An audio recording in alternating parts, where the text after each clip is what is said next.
All right, what we're looking for here is patterns. So the first thing that you need to do when you're finding patterns is just to investigate what it is that you have. So we're talking about area, and we have 1, 2, 3, 4 square units for area. 1, 2, 3, 4, 5, 6, 7 square units. And I don't know if you noticed, but that's 3 that's been added to that one. This one here is the one before it, plus 3 more. This one here, same thing. It looks like we're just kind of adding an extra block each time. And so this one would be 13. So the next one, looking at what's going on here, is I'm adding 3 each time, would be this. So the recursion definition would be, we have to say what our first term is, which is 4, give it a kind of an anchor. And then we're just saying that to find the next one, you would take the previous one and just add 3 to it. Let's look at perimeter. Perimeter we need to investigate kind of the same way. So we have 1, 2, 3, 4, 5, 6, 7, 8, 9, 10 for the first perimeter.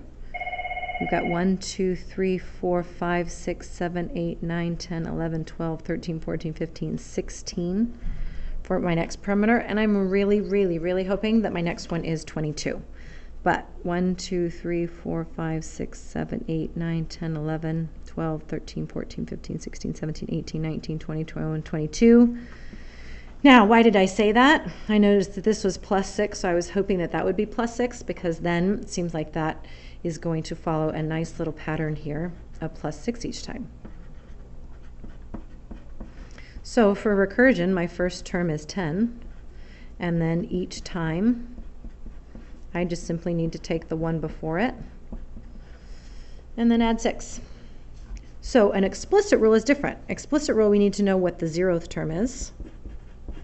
So my 0th term would be what? 1 for this one and 4 for that one. So this one would be 1, but then plus 3 each time. My perimeter, I would start at 4, and then I would add 6 each time. So which figure would have a perimeter of 76? Taking this and simply solving this equation will help us answer that question. So I'm going to go ahead and let you answer that question. Which one is more helpful? Definitely this one. If I'm otherwise, I would have to go 40. I'm only adding 60 time. I'm going to have to go quite a bit more to figure out where it's going to be. It's definitely not anywhere close to 6. What would the perimeter be for the 8th one? Well, with that one, I don't know. You kind of have some options. Really, we're just going to add, what, 6 2 more times there, which would be 52. We're going to add 3 2 more times there, which would be 25. I think in this case, the recursion is pretty basic. Now, can you just plug that in? Yeah, you can just plug in 8, find out what the area is, and plug in 8 and find out what the perimeter is. So I think either one would be a pretty good option for that. Whereas 76, using this explicit rule, would definitely be easier.